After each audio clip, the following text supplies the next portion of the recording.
Welcome back, Eleanor Victoria Stories. It started with laughter, one of those late night talks that wandered farther than either of us planned. He said it like a joke at first. If you ever wanted to, you could pick anyone. I smiled. I should have let it slide, but I didn't. There was something in the way he said it, the calm, the trust, maybe even a quiet challenge that stayed with me long after the lights were off. I told myself it didn't matter, that it was just two people talking after years of knowing each other too well to take it seriously.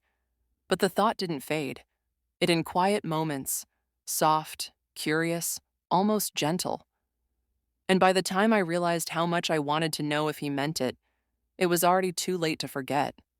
Before I tell you what happened after that, take a quick second to like this video and subscribe. It helps more than you think, and it keeps stories like this from being lost. Now, let's begin. It started like any other Friday evening, the kind that slips between comfort and routine without you noticing. The living room was dim, the last of the tea cooling in cups we forgot to finish. Music hummed from the next room, something slow that matched the rhythm of the rain on the windows. We'd been talking about nothing important. Old memories, people we used to know, the kind of conversation that comes easily when you don't have to hide anything. He leaned back on the couch, smiling at me over the rim of his mug. "If you could go back," he said, "would you change anything?" I laughed. "About us?" He shook his head, thoughtful. "No, about you." At first, I thought he meant small things. A job, a trip, a chance I didn't take. But the way he looked at me told me he meant something different. Something quieter. Something that made my slow before I answered. "If you ever wanted to," he said finally, his voice careful but steady. "You could choose anyone." The words landed softly, like he had been holding them for the right night to let them out. I smiled, trying to keep the moment easy. "Anyone?" He nodded. "Anyone?" I remember how the air heavier right then.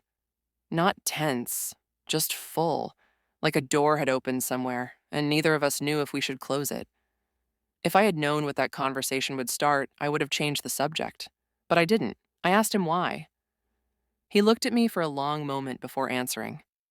"Because you've given me everything," he said quietly. "Maybe I just want you to know you could take something too." It was such a kind thing to say, almost generous. And yet, beneath it, something shifted.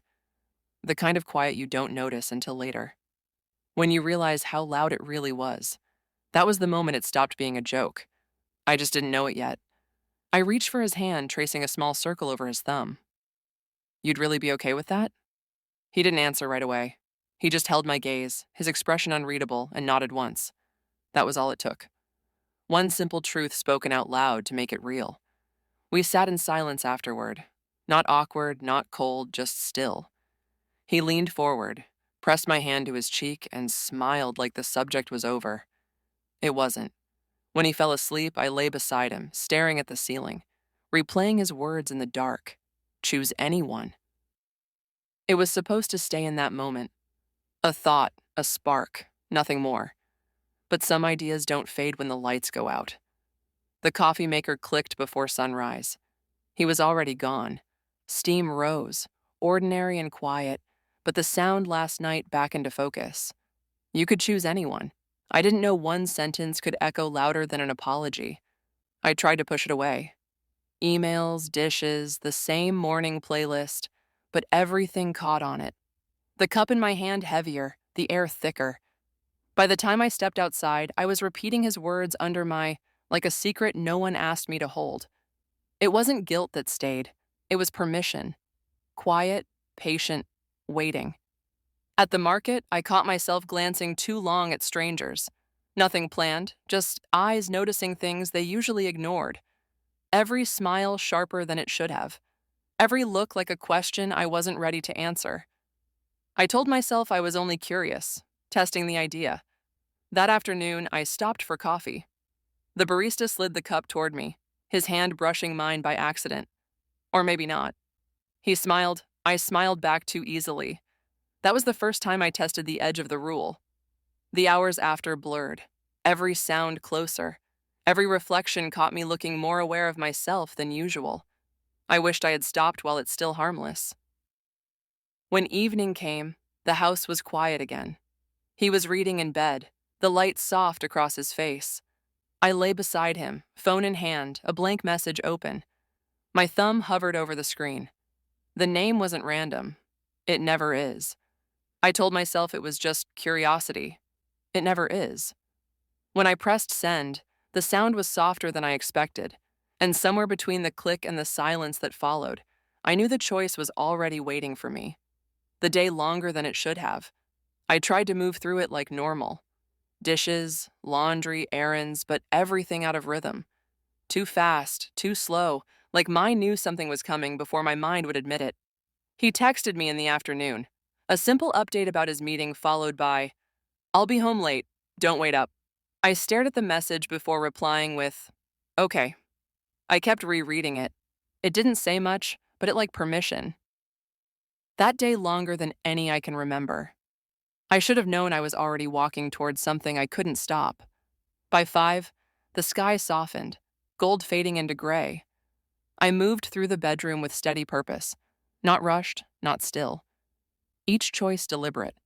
Clothes I hadn't worn in months. A familiar scent I saved for moments when I wanted to feel different.